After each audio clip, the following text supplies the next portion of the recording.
안녕하세요. 다들 건강하게 잘 지내고 있죠? 조만간에 학교에서 개학 등교를 해서 만날 수 있을 거라고 생각을 합니다. 이제 시간도 많이 지났고, 그리고 시험 날짜도 점점 다가오고 있기 때문에 온라인 수업을 잘 들으면서 스스로 시험 준비를 좀 할 수 있도록 해야 될 것 같습니다. 일단 시험 범위는 유전 앞쪽까지 시험을 본다 이렇게 생각을 하고 공부를 하면 될 것 같습니다.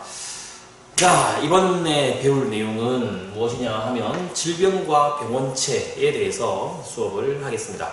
지금도 코로나로 인해서 지금 전 세계가 지금 시끌시끌하죠.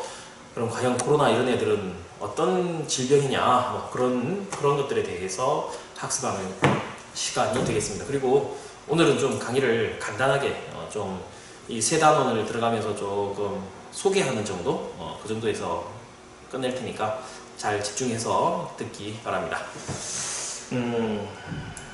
그러면 자 어떤 내용이 나올지 한번 봅시다.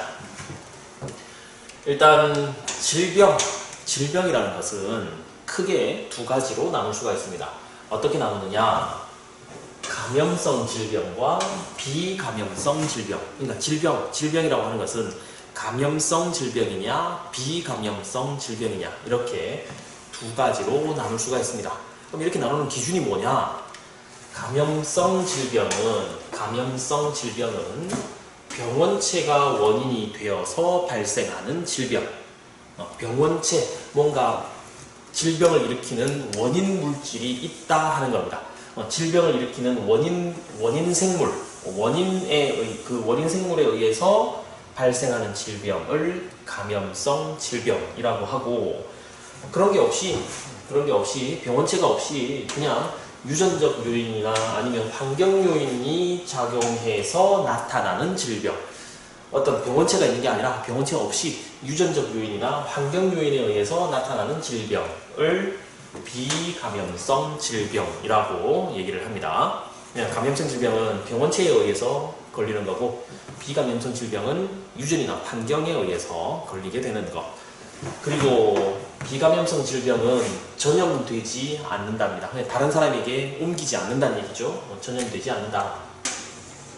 근데 감염성 질병은 다른 사람에게 전염이 되는 질병이다. 그럼 지금 우리가 이렇게 문제가 되고 있는 코로나 바이러스에 의한 코로나19라고 하는 이 감염증, 이 질병은 어디에 해당하느냐? 이 질병은 병원체가 있죠. 바이러스라고 하는 병원체가 있고, 그 다음에 다른 사람에게 전염을 하기 때문에 코로나19라는 질병은 감염성 질병에 해당을 하겠죠. 자, 그렇게 해서 질병은 감염성 질병, 비감염성 질병으로 나눈다 하는 거고, 그러면 감염성 질병의 원인이 되는 병원체에는 어떤 것들이 있느냐? 병원체에는 우리가 다 대부분 알고 있다시피 세균, 그 다음 바이러스, 그 다음 원생동물, 곰팡이, 이런 아이들이 감염성 질병을 일으키는 병원체가 됩니다. 그리고 여기 한 가지 빠졌는데, 곰팡이에다가 변형 프라이온이라는 게 있습니다. 프라이온. 그래서 세균, 바이러스, 원생동물, 곰팡이, 변형 프라이온, 이런 것들이 병원체로서 작용한다 하는 얘기가 되겠고, 그 각각에 대해서 오늘 알아보도록 하겠습니다. 자, 세균은 무엇이냐? 세균은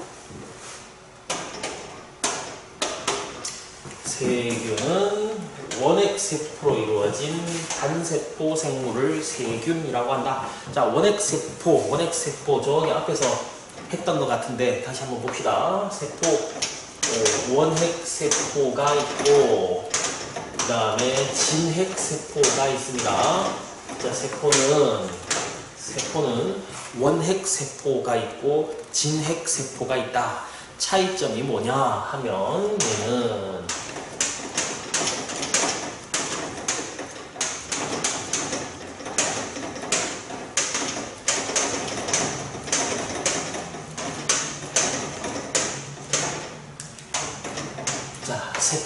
세포 안에 막으로 된 구조물, 막이 있는 구조물이 있다, 없다.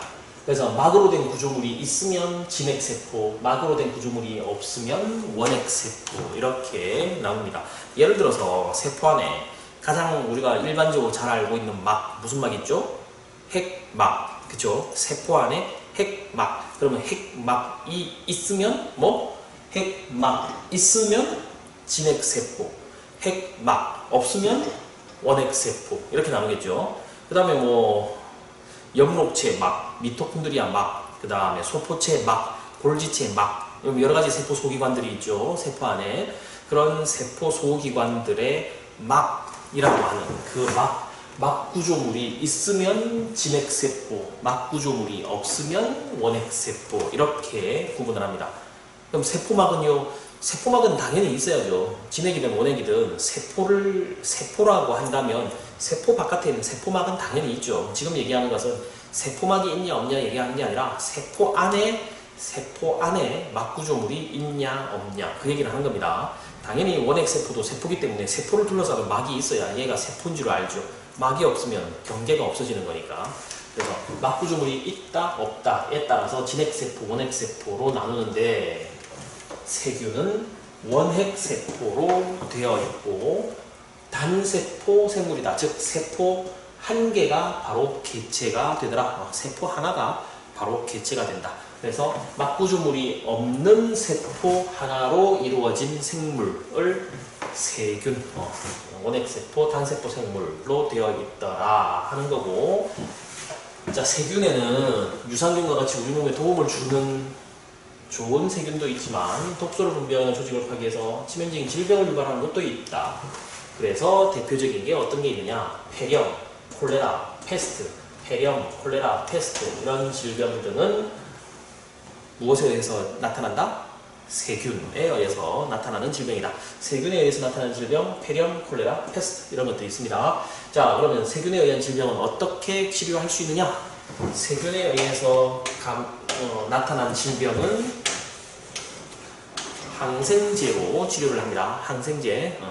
항생제라는 것을 이용해서 세균성 질환을 치료합니다. 자, 이렇게 연결지어서 공부를 합시다. 자, 다음 두 번째. 바이러스는 저기 앞에서 처음 생명과학 배우면서 생명현상의 특성 6가지 배우고 생명현상의 특성 6가지 배운 다음에 바이러스는 그렇다면 생물이냐 아니냐에 대해서 설명을 했었죠. 그러면서 이미 바이러스에 대해서는 설명을 그때 다 했습니다. 자, 다시 한번 봅시다. 바이러스는 세균보다 크기가 어떻다? 작다라고 얘기했죠. 그래서 세균 여과지를 통과한다 라고 얘기를 했습니다. 그 다음에 숙주세포가 있어야만 증식할 수 있다. 그래, 생식과 유전을 할 수 있다. 생식 유전을 할 수 있는데 단 어디서? 숙주세포 안에서만 할 수 있다 하는 얘기도 했었고, 자신의 유전 물질을 가지고 있다. DNA나 RNA 어떤 것이든 하여튼 DNA를 가질 수도 있고 RNA를 가질 수도 있고, 자신의 유전 물질을 가진다. 유전, 생식할 수 있구나. 그죠? 유전에서 생식을 할 수 있더라. 단 숙주세포 안에서.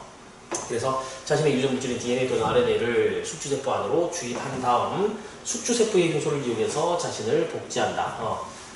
숙주세포의 효소를 이용해서 자신을 복제, 즉 증식한다는 얘기죠. 증식하려면 결국은 뭐가 필요하다? 숙주세포의 효소. 그래서 숙주세포 안으로 가야만 이런 일이 나타난다. 그 결과 숙주세포는 정상적으로 기능하지 못하고 바이러스가 세포를 빠져나오면서 파괴되더라. 숙주세포가 있으면 숙주세포 안에 바이러스가 들어가서 살았다. 그럼 얘가 숙주세포의 효소를 이용해서 자신을 막 복제한다. 그러니까 세포 자체도 기능을 못하게 되고, 그 다음에 얘가 바깥으로 빠져나오면서 세포를 터뜨려버린다. 세포를 뻥 터뜨려버린다. 그래서 세포가 파괴된다. 그러다 보니까 우리 몸에 있는 세포들이 파괴되니까 질병이 나타나더라. 그런 질병이 뭐가 있냐? 감기, 독감, 후천성 면역결핍증, 에이즈라고 하는 거.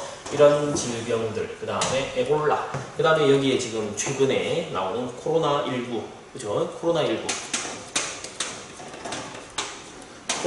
같은 경우도 바이러스에 의한 질병. 그럼 이 경우에는 어떻게 치료를 하느냐? 항바이러스제로 치료를 하더라. 항바이러스제라는 말 자체가 그 바이러스를 죽이는 약이다. 그 말이죠. 그 바이러스를 죽이는 약, 바이러스를 죽이는 약을 이용하더라. 그래서 뭐 에볼라, 지금 뭐 언론에서 막 나오는 게 에볼라 치료제, 그 다음에 에이즈 치료제, 이런 치료제가 코로나 치료제로 막 떠오르고 있다, 이런 얘기를 하거든요. 왜냐, 얘도 바이러스고 얘도 바이러스니까 그 바이러스를 파괴하는 약품, 뭐 약물이 코로나 바이러스를 파괴하는데 조금 효과가 있더라. 물론 아직 정확하게 입증된 것은 아니지만 그런 효과가 있더라 해서 이런 치료제들이 코로나19 치료제로 지금 막 주목받고 있는 그런 상황입니다. 바이러스에 의한 질병 항바이러스제로 치료한다. 자, 다음 세 번째 가기 전에 이 그림은, 교과서에 있는 그림은 그냥 세균과 바이러스를 비교한 겁니다. 세균은 바이러스보다 크기가 크고, 바이러스는 세균보다 크기가 작고, 유전물질 가지고 있고, 그 다음에 세균은 항생제로 치료할 수 있고, 바이러스는 항바이러스제로 치료할 수 있다. 얘는 숙주세포가 필요 없지만 얘는 숙주세포가 필요하다. 그런 얘기가 나와 있고, 둘 다 유전물질이 있고 질병을 유발한다. 이런 얘기가 있습니다. 그 다음 세 번째, 네 번째, 원생동물과 곰팡이. 원생동물과 곰팡이. 원생동물과 곰팡이는 둘 다 진핵생물입니다. 진핵생물이고 병원체로 작용합니다. 자, 원생동물은 이 둘 중에 원생동물은 대부분 매개곤충을 이용해서 인체에 침투합니다. 그러니까 원생동물이 직접 사람 몸으로 이렇게 들어오는 것보다 다른 생물을 매개로, 원생동물이 다른 생물의 몸에 들어가서 그 생물이 사람에게 들어올 때 같이 들어오는 방식을 이용한다, 그 말입니다. 그래서 원생동물은 직접 들어오는 것이 아니라 매개곤충을 이용해서 인체에 침투해서 질병을 일으키는데, 대표적인 예가 뭐가 있느냐, 말라리아라는 질병이 있더라. 자, 말라리아는 말라리아 원충이라는 원생동물이 있습니다. 말라리아 원충이라는 원생동물이 있는데, 그 말라리아 원충이 모기에게 들어갑니다. 말라리아 원충에 감염된 모기, 그 모기가 사람을 물면, 모기가 사람 피 빨아먹죠. 자, 그렇게 하면 그 사람이 모기가 사람을 물 때, 그때 이 말라리아 원충이 사람에게 들어가고, 사람에게 들어가서 적혈구를 파괴해서 무슨 일이 일어나느냐, 고열에 시달리다가 사망에 이르기도 합니다. 그래서 빨리 사망하면 모기한테 물리고, 말라리아 모기에게 물린 다음에 한 일주일 만에도 죽기도 합니다. 상당히 위험한 질병입니다. 그런데 다행히 우리나라에는 말라리아 환자가 잘 안 나타나죠. 자, 왜냐하면 이 말라리아 원충이 모기에게 들어간다 그랬는데, 우리 주위에는 이런 모기가 아니라 말라리아 원충을 옮기는 모기 종류가 따로 있습니다. 우리가 맨날 만나는 그런 모기가 아니라 말라리아 원충을 옮기는 모기가 따로 있는데, 그 모기에 물리면 말라리아 원충이 사람에게 들어옵니다. 다행히 우리 주위에는 그 모기가 없죠. 그래서 우리가 모기한테 물려도 말라리아에 걸릴, 말라리아에 감염될 걱정을 안 하고 산다, 이렇게 생각을 하면 되고, 그렇다고 우리나라에 말라리아 원충을 옮기는 모기가 없느냐?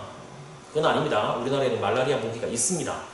있는데 그 지역이 특정 지역에 집중되어 있고, 그래서 우리가 그곳에 잘 갈 일이 없기 때문에 신경을 쓰지 않을 뿐입니다. 예를 들어서 휴전선, 철책 위쪽 지방, 강원도나 경기도의 비무장지대 같은 곳, 그런 곳, 철원이라든지 연천 지역, 그런 쪽을 가면 말라리아 모기가 상당히 많이 있습니다. 그래서 그쪽만 좀 주의를 하면, 우리 그 이외에 이렇게 수도권 아래쪽으로는, 우리 남한 쪽으로는 말라리아 모기가 그렇게 많지 않기 때문에 걱정을 안 해도 된다, 이런 얘기가 되겠습니다. 그 다음에 또 이제 수면병을 일으키는 트리파노소마라는 게 있고, 아메바성 이질의 병원체인 이질 아메바도 있는데, 이런 애들도 원생동물이더라. 그래서 말라리아, 수면병, 그 다음에 이질, 이런 것들도 전부 원생동물에 의한 질병이다. 그 다음, 곰팡이는 우리 몸으로 들어와서 또는 음식물의 독성물질을 방출해서 질병을 일으키는데, 곰팡이에 의한 질병 가장 흔한 것이 뭐냐? 무좀입니다. 무좀.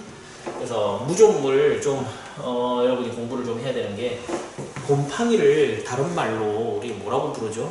곰팡이 균이라고 부르죠. 균.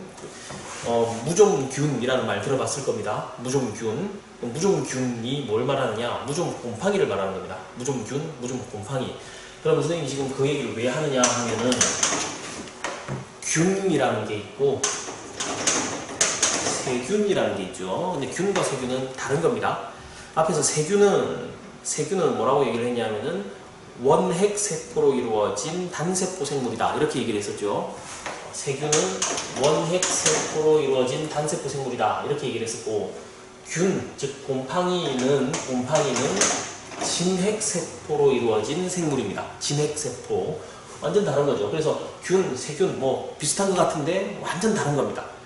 그래서 균이라는 것은 지금 곰팡이를 나타내거든요. 예를 들어서 폐렴균, 그 다음에 무좀균, 그렇죠? 폐렴균, 무좀균 이런 말을 쓰는데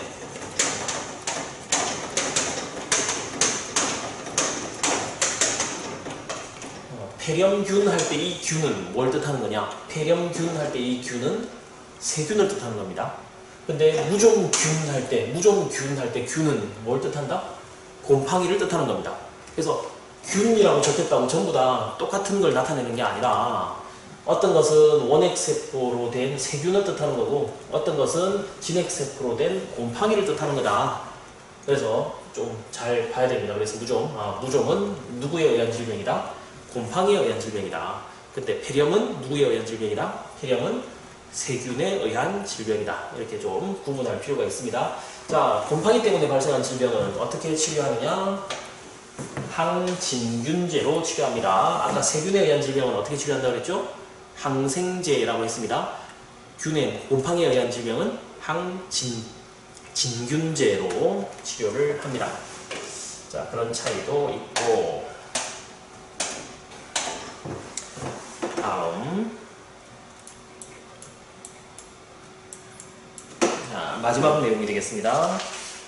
자, 마지막 내용, 병원체 마지막. 변형 프라이온이라는 게 있습니다. 자, 프라이온이라는 것은 뭐냐면 단백질로 이루어진 물질입니다. 물질. 생물이 아니고 물질입니다. 생물이 아니라 단백질로 이루어진 물질입니다.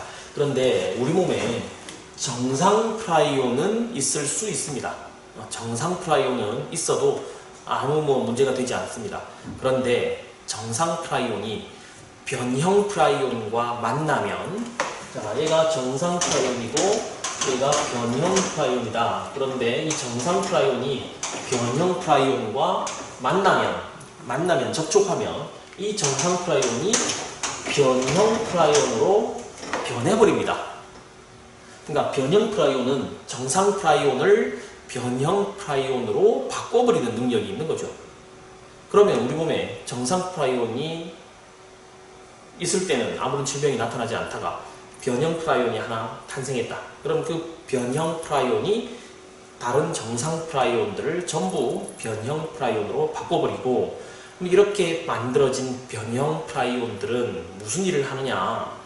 여러 가지 일들을 하는데 주로 하는 일이 우리 중추신경, 그 중에서도 특히 뇌를 공격합니다. 변형 프라이온이 주로 뇌를 공격을 합니다.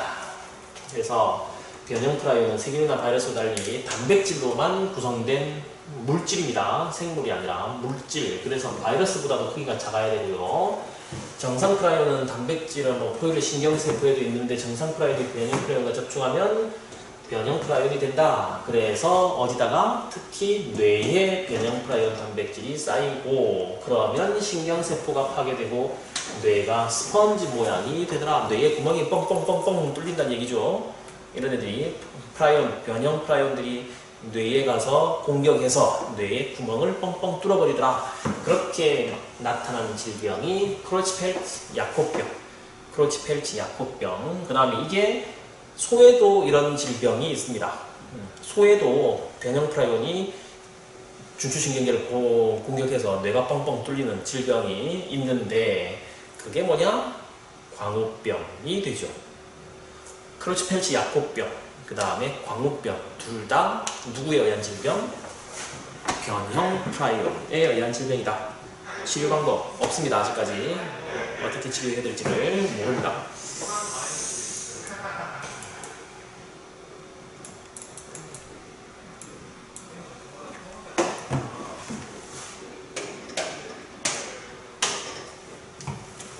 장내 세균이나 피부에 있는 세균을 모두 제거하면 우리 몸에 어떤 일이 생길까? 자, 세균을 모두 제거했다. 좋겠죠? 병원체가 사라졌으니까 깨끗한 몸이 되겠죠? 큰일 납니다. 큰일 나. 우리 몸에 있는 세균을 모두 제거하면 큰일 납니다. 왜? 아까 앞에서도 잠깐 얘기했다시피 세균 중에 우리에게 유해한 세균도 있지만 사람에게 유익한 세균도 있다 그랬죠? 예를 들어서 유산균 같은 경우 유산균처럼 이렇게 우리 몸에 도움을 주는 세균들도 있는데 우리 몸의 모든 세균을 싹 다 없애버리면 그런 세균도 같이 사라지는 거죠. 그래서 그 유익한 세균들이 만들어냈던 물질이 우리 몸을 건강하게 해줬는데 그 물질이 만들어지지 않기 때문에 그로 인한 또 다른 질병이 발생할 수 있습니다. 그래서 세균은 완전히 내 몸에 없다고 해서 좋은 게 아니라 어느 정도 내 몸에 세균을 같이 가지고 있어야 된다. 그런 얘기가 되겠습니다. 다음에 감염성 질병 예방 어떻게 하느냐? 감염성 질병 감염 경로를 차단해야 된다. 요즘도 계속 얘기하죠.